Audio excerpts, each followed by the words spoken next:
मुझको एक आदमी ने पूछा था कि आपका गुरु कौन है।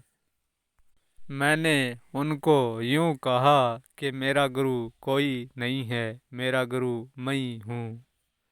जब मैंने यूं कहा कि मैं मेरा गुरु मैं ही हूँ, तब प्रश्नकर्ता व्यक्ति ने कहा, जब अपना गुरु आप ही है तो फिर गुरु की क्यों जरूरत पड़ती है? गुरु को क्यों संबोधित करते हैं, गुरु को क्यों पूछते हैं? ने कहा, गुरु को इसलिए पूछते हैं कि गुरु उनका मालिक बन सकता है, इसलिए।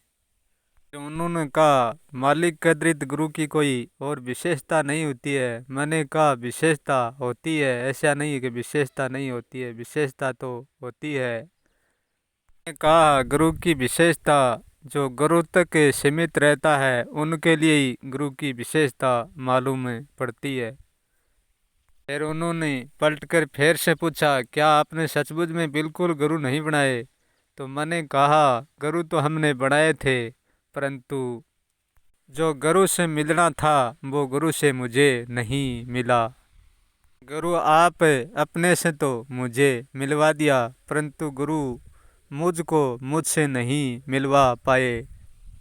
जो काम गुरु ने मेरे लिए करना था वो गुरु मेरे लिए नहीं कर पाया था, और मेरा काम मैं मुझसे कर पाया था। तो अब तुम्हें बताओ, क्या मैं मेरा गुरु हूँ कि या नहीं हूँ?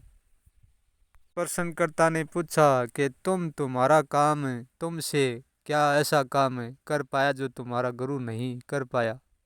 मैंने कहा, मेरा काम खुद को जानकर मिटना था।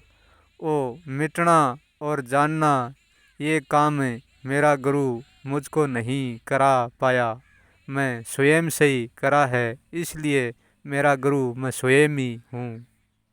यदि ये काम मेरा गुरु कराता तो मैं स्वयं नहीं होता, केवल गुरु ही होता, परंतु ये काम गुरु नहीं करवा पाए, इसलिए मेरा कोई गुरु नहीं है। मैं स्वयं ही स्वयं से मेरा काम किया है, इसलिए मैं मेरा खुद का खुद ही गुरु हूँ। जब मैं मेरे से ही मेरा जान कर मिट गया तो अब ना मेरे कोई गुरु और ना मेरे कोई चेला। ना मैं कोई अकेला, ना मैं कोई दुकेला। ना तो मैं एक बंचा, ना मैं दो बंचा, अब मैं कुछ भी नहीं हूँ। स्वयं की खोज तक कोई कोई कोई नहीं पहुँचा सकता, खुद कोई चल कर जाना पड़ता है।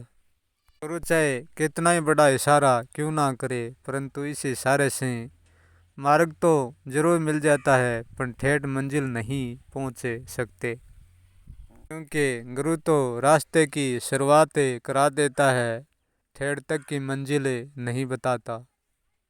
क्योंकि गुरु नहीं जानता मेरे रास्ते में मेरे हिसाब से क्या मिलेगा और क्या नहीं मिलेगा। गुरु अपने ही रास्ते का राज बता सकता है, मेरे रास्ते का नहीं।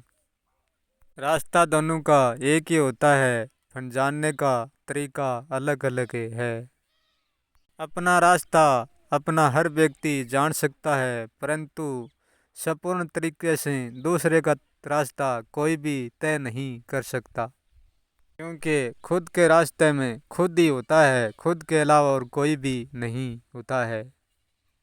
खुद के रास्ते में कोई नहीं पहुंच सकता, क्योंकि जैसा व्यक्ति आप है वैसा दूसरा कोई नहीं हो सकता। आप जैसा आपको ही होना पड़ता है, इसलिए आपका रास्ता आपको ही तलाशना पड़ता है। चोला चाहे गुरु का ओढ़ कर बैठ जाओ, चाहे भगवान का ओढ़ कर बैठ जाओ, चाहे परमात्मा का, चाहे आत्मा का, चाहे किसी का ही ओढ़ कर बैठ जाओ, चौड़ा तो चौड़ा ही रहेगा। यदि नग्न होना है तो चोला उतारना ही पड़ेगा। केवल अकेला निर्वस्त्र होकर और अपने रास्ते पर चलना पड़ेगा। यहाँ संसार चोला पैर की घूमती है, निर्वस्त्र होकर घूमने की औकात नहीं। क्योंकि निर्वस्त्र खुद का प्रमाण मांगती है। खुद का प्रमाण वही दे सकता है जो नग्न खड़ा है।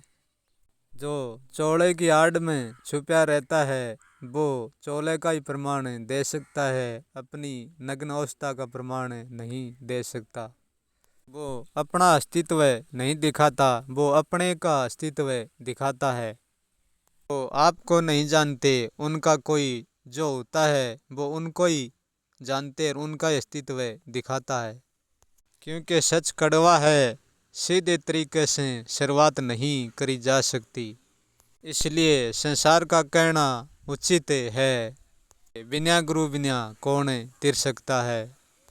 गुरु परमात्मा की धारणा इतनी गहरी है, यहाँ जल्दी सी सुलझने वाली नहीं है। ये वह लोग होते हैं जो अंधी परंपराओं का पालन करते हैं। जिसके पास आंखें हैं वो देख लेता है संसार में कौन गुरु है और कौन चेला, और जिसके पास आंखें नहीं है वो नहीं देख पाता। परंतु आंखें सबके पास है, वह जानने देखने वाली नहीं, कुछ बनाने वाली होती है, स्वयं बनने वाली नहीं होती। यहाँ किसी का ही दोष नहीं है, अपने ही नजरिए का धोखा अपने को ही डबो देता है। निर्भय इस बात पर नहीं करता है कि कौन किस नजरिए से जानता है, निर्भय इस बात पर करता है कि कौन किस को जानता है। जब इतनी बातें हमसे प्रश्नकर्ता ने सुनी, उन्होंने कहा कि आपकी आत्मा ही सत्य है।